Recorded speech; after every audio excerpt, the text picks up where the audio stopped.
I've gotten very in tune where not only do I realize when I'm going to get picked, but often when, like after that last one, Andrea. So I've gotten very good at manifesting and sort of like almost like learning a cheat code. It's just so exciting. I want to share it with everyone. When I see people suffering, like, you don't have to. And the same way when someone Did you say the chill code? Cheat code. The same way when someone... It could have a better name. That would be. So it's something that I get excited about and I want to share, and my life is amazing, and people around me are constantly like, wow, your life is amazing, and I want to teach them, you can do it too. It's, and I get so excited about it. And sometimes it comes off as bragging, and sometimes it rubs people the wrong way. And I realize, okay, well, you can't fix anybody, just go, find like-minded people. You sort of have to be who you are. If you spend too much time trying to cater to the responses of others. Earlier, someone asked what's going wrong, and that is primarily it. There are so many people who want to cater to the response of others that they don't have a true guiding light of their own. If you stay true to who you are, and you are just happily moving along in all of your outrageous, joyous success, there are going to be a lot of people who aren't ready to witness it. But you can't stop being it and help them. You can't get sick enough to help sick people get well, or poor enough to help poor people become prosperous, or confused enough to help a confused person become clear-minded. You just have to stay true to who you really are, true to the vortex version of you, and trust that law of attraction is bringing those to you who are ready for you. A lot of times those people who appear to be envious or appear to not be enjoying what you are describing as their perception of your bragging, and you don't really know that for sure. But one of the things that very often is happening is that their desires are being heightened, and their belief in the possibility of things is being increased. And. In other words, if the universe is brought to you together as a law of attraction combining, then there is something of value for both of you. Even if it blows up. This is my question. I was trying to explain how this situation works to somebody at work, because she had said, wow, these things kind of happen to you. And I was trying to get her to just want something. And she wanted these tickets to Adele. And it was amazing. She wouldn't even let herself want it. She would stop herself and say, well, I'm being greedy or whatnot. And I kept, for probably 20, 30 minutes, trying to get her to want this thing that she wants. Want it without contradiction. And almost as a... Do you think you can undo a lifetime pattern of negative expectation? Almost as an aside to her, I said, I've never even thought about this concert, but I've spent so much time with you, I'm going to win tickets, I'm going to be on the front row, like, just watch it happen. And a few weeks later, I go to this charity event, and their grand big package, front row, floor seats to Adele, and I looked and I thought, okay, if this happens, this is going to be a little real and kind of too much for me. And they pulled 2 numbers, I didn't win, but those people didn't claim their prize. And they pulled the 3rd number, and there it was, and I won this grand prize.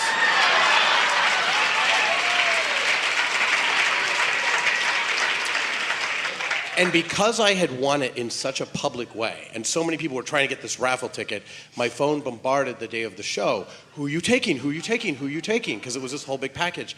And my heart sunk because I had gotten so busy at work, I hadn't thought about it. And I'm like, man, I'm not dating anyone. There's nowhere to go. Like, here's this amazing prize. And I wish I had a couple more months to, like, find someone. And an hour later, she goes on Twitter and for the first time ever cancels her concert, postpones it 2 months. And I thought, I got 2 months to find someone. And I started to think, man, I'm getting really good at this. So we're starting to feel like you're bragging.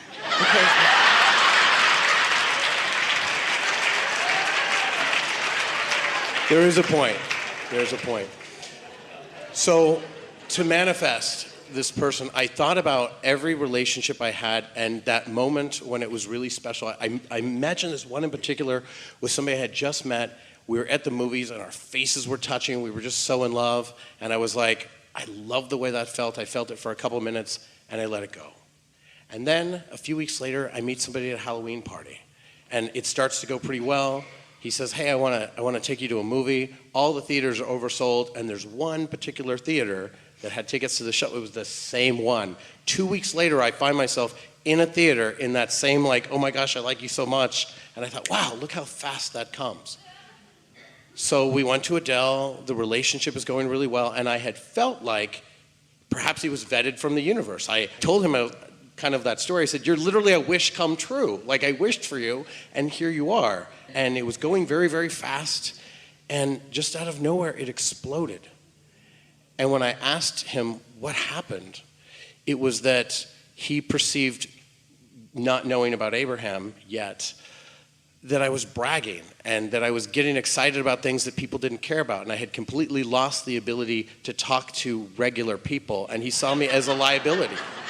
And normally I wouldn't care. And normally it would be like, okay, but this was somebody that I cared about so much, and it ended our relationship. And I was heartbroken. And I was like, why would you, I thought, vet this person that I wished for and then have it blow up in my face? It made me feel like I'm too bright. It made me feel like I just want to be small. It broke my heart. And I realized there'll be another one. But Abraham, how many times can I fall on my face and fall on my face and fall on my face before? Endlessly. I don't want to try anymore. There's no bottom. There's no bottom. Next. And so just, oh well, and pick it up and try again. How do I get excited about the next one? We are enjoying this unfolding, and we are enjoying the response of the group to this unfolding. And there is so much richness and value that we can mine together. Do you want to? I'm willing to listen. I'm willing to do the work. So let's just begin by saying to you that maybe the easiest way for you to hear it is that your life is happening to you at many levels of your awareness. So there are the things that you are aware of that you want, and there are things that you are aware that people are aware of you. In other words, there's your awareness of what you want, and yours awareness of what that person's opinion of what you want is, and that person's opinion of what you want is. In other words, there are so many awarenesses going on, all revolving around you, really, around any one of you. So you are describing to us some practices of what we have been calling deliberate creation. We've had lots of conversations with lots of people over the years about exactly what you're talking about, how to get what you want, to think about it, to focus on it, to don't think contradictory thoughts about it, and watch the universe yield it. This is just Law of Attraction 101. This is just how Law of Attraction works. But there is also, and we really talked about it a lot here today, there's the awareness that you are an extension of source energy, and that source energy is holding intentions that you brought with you when you came into this body and that you've honed from this physical life experience. And one of those intentions is you are a teacher to the very core of your being. And you understand that you can't teach with words. Words really don't mean very much. That you teach through the clarity of your example. And so through the clarity of your example, those who are ready to receive what you are exampling can receive the benefit of it.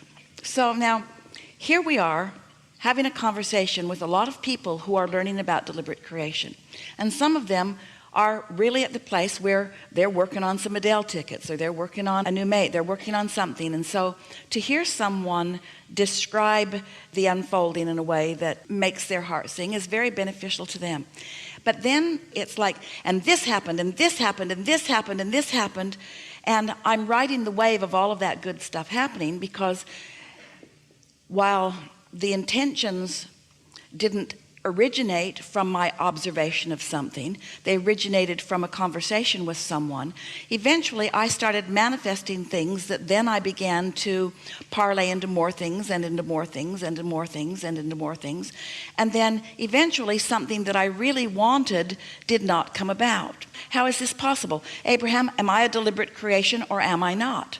The answer is you are a deliberate creator and better at some things than others. You have more resistance within you on some subjects than others. On some subjects that you hold no resistance, things come easily. Those Adele tickets were a primary example of that. You had no resistance. You got activated through a conversation. It doesn't matter how it came about. That desire was activated within you. And because you had no resistance, the universe just yielded it to you. Not so that you could show off, not so that you could best somebody else, not because you're in any sort of competition, but because that's how it works. And so as you identify and isolate and notice the emotional components that go along with the focused components, then you come away with something that you understand.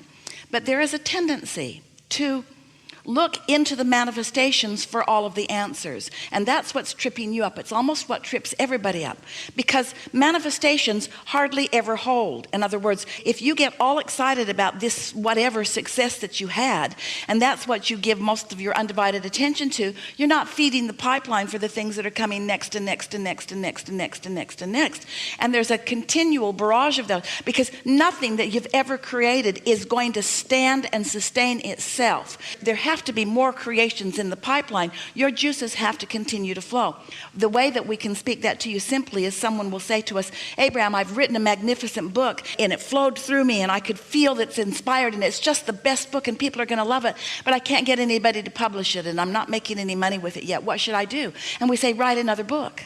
Well, they don't want to write another book. They want to ride this pony further. We say, write another book. You got to keep the juices flowing, because it's the juices flowing that keep you in that place of receptiveness where you can know what your guidance is telling you and whether this impulse is something that will serve you in a positive way or will be something that will cause a negative manifestation. So now, we know we've said a lot. We're going to bring this round where it can begin to make some sense to you. So we know for sure that you know how the laws of the universe work. And when you were thinking about something to which you had no resistance, you just applied them simply and it manifested. And even your braggadocious behavior afterward was not out of sync, because that was all part of the same manifestation. In other words, Esther was about beside herself when they played what they thought was the wrong cue, when it was something that she'd been planning before she came out. That was a manifestation that was so satisfying to her, even though it was only a manifestation that was about maybe 32 seconds long in coming. It still was pleasing. So it doesn't matter how long you've been thinking about things, the universe can yield to you. The factor that is the most significant is, how much resistance do I have going on? And the simple fact of the universe is, you have way more resistance going on relative to a relationship than you do relative to some tickets that you didn't really even want or know about. Now, this is the part that is so interesting and really juicy, really satisfying, really something to sink our teeth into. Don't get too excited, because you're not going to like it. No. That's all right. Is that even though you do know how it works, and even though you often demonstrate it for yourself, you still fell back into a lackful mode, almost a whiny, complaining mode. And we don't blame you, because when you're not getting something you want, when you feel disappointed, you're disappointed. When something that you thought that you wanted came and then it didn't stick around, we understand that feeling of disappointment. But then you forgot everything you know about the laws of the universe, and you began, just in your conversation with us, plunking all kinds of engines down on the train. So here you are talking with infinite intelligence. We know this stuff. We can convey it to you through words, because we don't have any life experience that you can watch. Esther lives some life experience that we can set forth as some example, and you do too. But what's really interesting is that as we're visiting with you after the demonstration of the engine going toward desire and the engine going in opposition, still with all of that knowing, still the momentum that you had going on that subject was to plunk another engine down and another engine down and another engine down, and not really be aware that you were doing it.